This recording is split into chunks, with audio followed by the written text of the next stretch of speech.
ప్రధానంగా BC reservation పట్ల మీ stand, మీ party stand ఏంటి? పార్టీ స్టాండ్ అంటూ మేము చాలా వేదికల మీద చెప్పాము, చాలా అధిష్టానం కూడా చాలా స్పష్టంగా చెప్పింది. ఇక్కడ ఏదైతే వీళ్ళు బీసీ డిక్లరేషన్ ఒక మోసపూరితమైన డిక్లరేషన్ ఇచ్చి బీసీలని మభ్యపెట్టి గద్దెనెక్కిన ఈ కాంగ్రెస్ సర్కారు బీసీల పట్ల ఎట్లాంటి చిత్తశుద్ధి లేదంటానికి ఈరోజు వాయిదా పడ్డ ఒక అసెంబ్లీ ప్రత్యేక సమావేశాన్ని పెట్టి వారం రోజుల నుంచి దాని మీద చర్చలు చేసి సమావేశాలు చేసి ఈరోజు చివరి నిమిషం వరకు కూడా ఎటువంటి దాన్ని ఒక కన్క్లూజన్ రాకుండా ఏదో తూతూ మంత్రంలాగా లోపల ఇప్పుడు వేదికల మీద కాయిదాలు దిద్దుకుంటున్నారు అందరు మంత్రులు. కాబట్టి తెలంగాణ ప్రజలు మరి ముఖ్యంగా 2 కోట్ల మంది బీసీలకు చెప్తున్నాను, బీసీని 11 సంవత్సరాలుగా ప్రధానమంత్రిని చేసిన భారతీయ జనతా పార్టీ ఒకవైపు, బీసీలను అడుగడుగున అవమానించే కాంగ్రెస్ ఒకవైపు.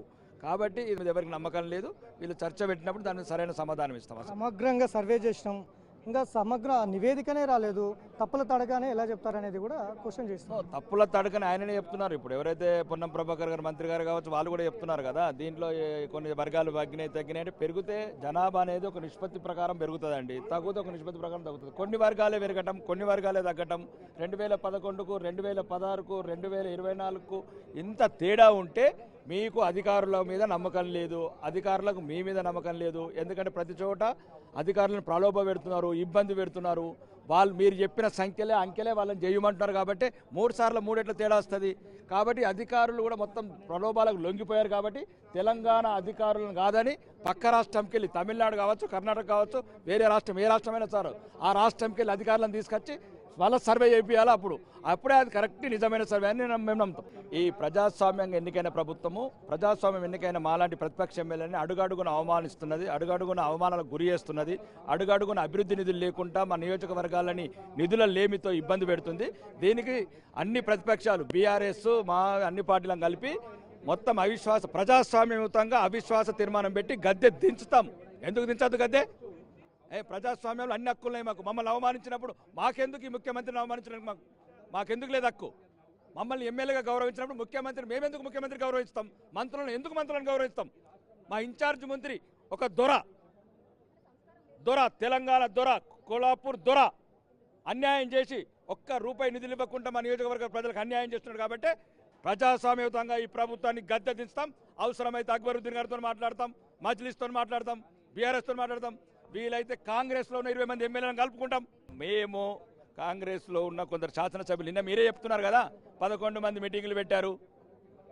వాళ్ళకు ప్రభుత్వం మీద అసమ్మతి ఉన్నది. ఎందుకంటే ప్రభుత్వం మోసం చేస్తున్నది, స్వపార్టీని మోసం చేస్తున్నది, స్వపక్షాలను మోసతున్నది, సొంత పార్టీ ఎమ్మెల్యేలను మోసం చేస్తున్నది. మీరే కదా మీడియాలో చెప్పింది. 11 మంది ఎమ్మెల్యేలు డిన్నర్. బీజేపీ మజ్లిస్ పార్టీ అనే దానికి పూర్తిగా వ్యతిరేకం. మీరు మాత్రం కలుస్తాము అంటే అక్బరుద్దీన్ గారికి ఏమంటున్నామంటే మా ప్రజాపాలనకు అడ్డు రావద్దు, మీరు కాంగ్రెస్కి మద్దతు ఇద్దని అడుగుతాం. అంటే తెలంగాణ ప్రజల ఉసురు పోసుకోవద్దు. ప్రధాన ప్రతిపక్షాల గొంతు నొక్కుతున్న ఈ ప్రభుత్వాన్ని మీద మేము ఇదేందండి ప్రజాస్వామ్యయుతంగా అవిశ్వాస తీర్మానం పెట్టద్దా? పెట్టినప్పుడు మేము అక్బరుద్దీన్ గారిని అడుగుతాను, నేను అడుగుతాను వ్యక్తిగతంగా. పార్టీ నిర్ణయం వేరే కావచ్చు. అన్న మీరు మాకు మద్దతు ఇవ్వకుండా పర్వాలేదు, ఈ దుర్మార్గమైన ప్రభుత్వానికి మద్దతు ఇవ్వద్దని చెప్తాను. అప్పుడు ప్రజాప్రభుత్వం ఏర్పడి చేస్తాం. కాంగ్రెస్లో డిన్నర్ తినే వాళ్ళు కావచ్చు, డిన్నర్ తినేటే వాళ్ళు కావచ్చు. ఏముంటుంది ప్రజాప్రభుత్వం? పార్టీలది ఏముండదు, అలా పార్టీల ప్రమేయం ఉండదు, ప్రజల ప్రాధాన్యత ఉంటుంది. ప్రజలకు ఏం కావాలా? ఇంతవరకు రేషన్ కార్డు ఇవ్వని ప్రభుత్వం, ఒక ఇల్లు కట్టి ఇవ్వని ప్రభుత్వం, ఒక ఇటుక ఇవ్వని ప్రభుత్వం, ఒక పెన్షన్ ఇవ్వని ప్రభుత్వం, ఒక ఉద్యోగం ఇవ్వని ప్రభుత్వం.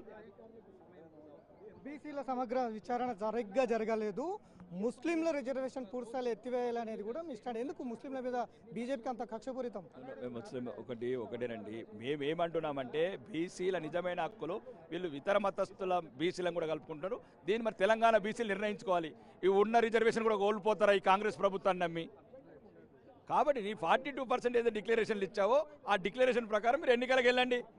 తెలివి ఉన్న తెలంగాణ సమాజం మొత్తం చెప్పండి, 2 కోట్ల బీసీలకు చర్చ ప్రత్యేక సమావేశాలను పెట్టి మా తెలంగాణ నలుమూలకెళ్ళి ఉన్న శాసనసభలు అందరం ఇక్కడికి వచ్చిన తర్వాత 30 సెకండ్ల వాయిదేస్తారా?